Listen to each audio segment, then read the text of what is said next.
ఆంధ్రప్రదేశ్ ఉన్నత విద్యా మండలి చైర్మన్గా బాధ్యతలు నిర్వహిస్తున్నటువంటి ప్రొఫెసర్ మధుమూర్తి గారు ఈరోజు త్రిబుల్ ఐటీల ఛాన్సలర్గా బాధ్యతలు స్వీకరించారు. ఈ అదనపు బాధ్యతలుగా 2 బాధ్యతలు నిర్వహించబోతున్నారు. అయితే రాష్ట్రంలో ఉన్నటువంటి త్రిబుల్ ఐటీల పరిస్థితి ఎలా ఉంది, వాటిని ఏ విధంగా విద్యా ప్రమాణాలు, ఉన్నత ప్రమాణాలు ఏ విధంగా తీర్చిదిద్దబోతున్నారని వివరించడానికి మన దగ్గర ప్రొఫెసర్ మధుమూర్తి గారు మన దగ్గర ఉన్నారు. సార్, మీకు ముందుగా 10 టీవీ తరపున అభినందనలు. ఏ విధంగా ఈ త్రిబుల్ ఐటీల్లో ఉన్నటువంటి ప్రమాణాలను పెంచడానికి ఎలాంటి కార్యాచరణ అమలు చేయబోతున్నారు? ట్రిపుల్ ఐటీలో మొదలుపెట్టిన కార్యక్రమం ప్రోగ్రామ్ చాలా మంచి అకాడమిక్ మోడల్. 10th క్లాస్ నుంచి రూరల్ పాపులేషన్లోంచి అకాడమిక్ క్రెడిట్ ఉన్న విద్యార్థులను తీసుకొని 6 ఇయర్స్లో ఇంటిగ్రేటెడ్గా పియూసీ ఇంక్లూడ్ చేసి ఇంజనీరింగ్ కోర్స్ని కండక్ట్ చేయడం అనేది చాలా మంచి రిజల్ట్స్ని ఇవ్వడం జరిగింది.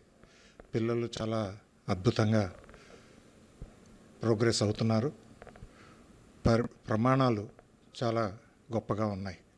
కాకపోతే చిన్న చిన్న ఇబ్బందులు కూడా ఉన్నట్లు గమనిస్తున్నాను. ఈ మధ్యకాలంలో మెస్ ప్రాబ్లమ్స్ ఇవి వస్తే అవన్నీ కూడా సర్దుబాటు చేయడం జరిగింది.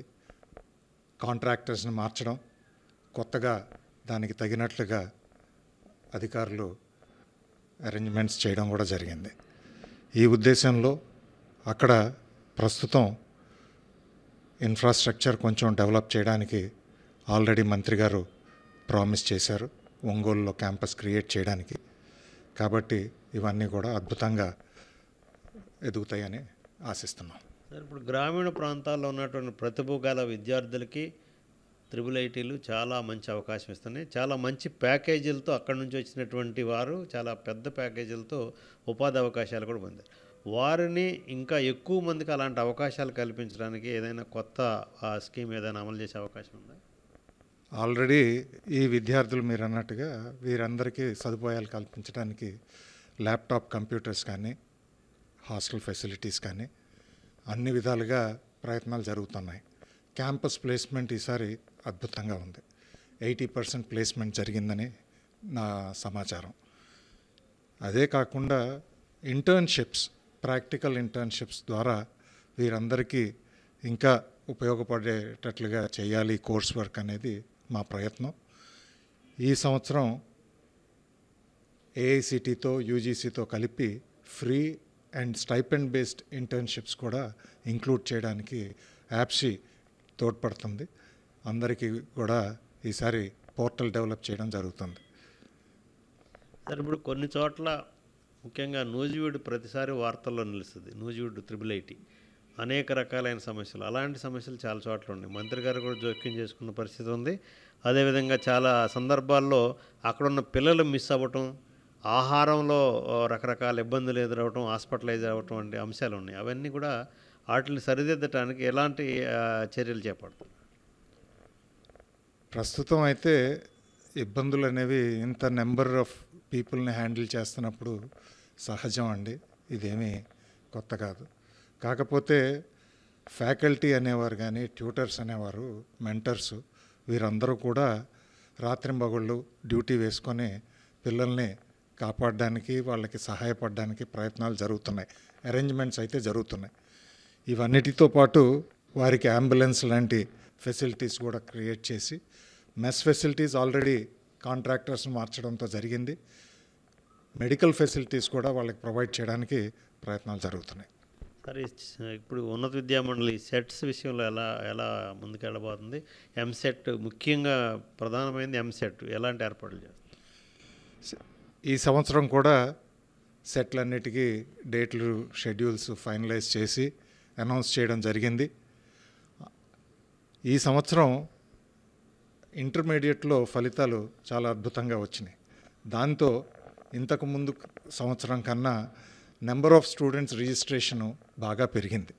కాబట్టి కొంత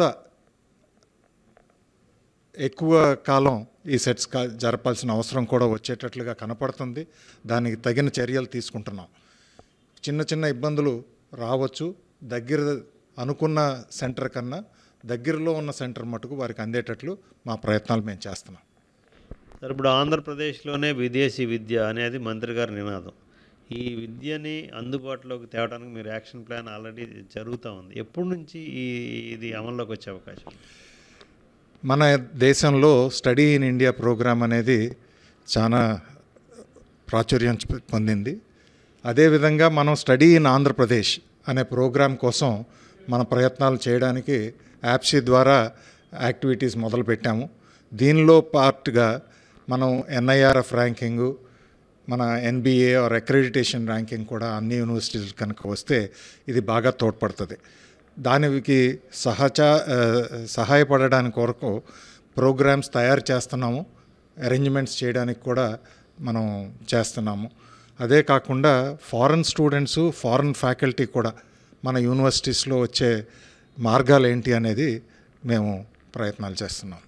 సార్, ఇప్పుడు చాలా యూనివర్సిటీలకి ఇంకా వీసీల నియామకం జరగలే, ఇన్ఛార్జీలు ఉన్నారు. ఎప్పుడులోగా అయ్యే అవకాశం ఉంది? బహుశా ఇంకొక నెల రోజుల్లో ఇదంతా కూడా అవుతుందని ఆశిస్తున్నాం. అరేంజ్మెంట్స్ అయితే జరుగుతున్నాయండి. కొన్ని కారణాల వల్ల ఇన్నాళ్ళు అకాడమిక్ ప్రోగ్రామ్ మూలాన ఎక్స్పర్ట్స్ యొక్క టైం దొరక్క కాస్త డిలే అయింది. బట్ ఐ థింక్ ఇప్పుడంతా ఇక్కడ అకాడమిక్ సెషన్స్ అయిపోయినాయి కాబట్టి ఎక్స్పర్ట్స్ కూడా కాస్త ఫ్రీ టైం దొరుకుతుంది. వారు కూడా మాకు టైం ఇవ్వగలిగే ఆస్కారం ఉంది.